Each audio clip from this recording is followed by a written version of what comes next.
سبحان الله والحمد لله، لا إله إلا الله، الله أكبر.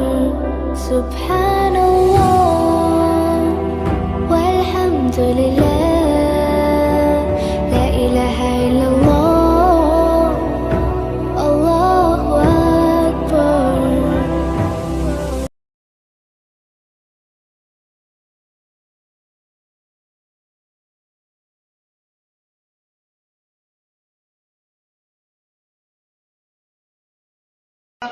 اللهم سلمنا لرمضان وسلمه لنا وتسلمه منا متقبلا. اللهم اجعله شهر عز للإسلام والمسلمين. اللهم اجعله شهرا للنصر والتمكين للإسلام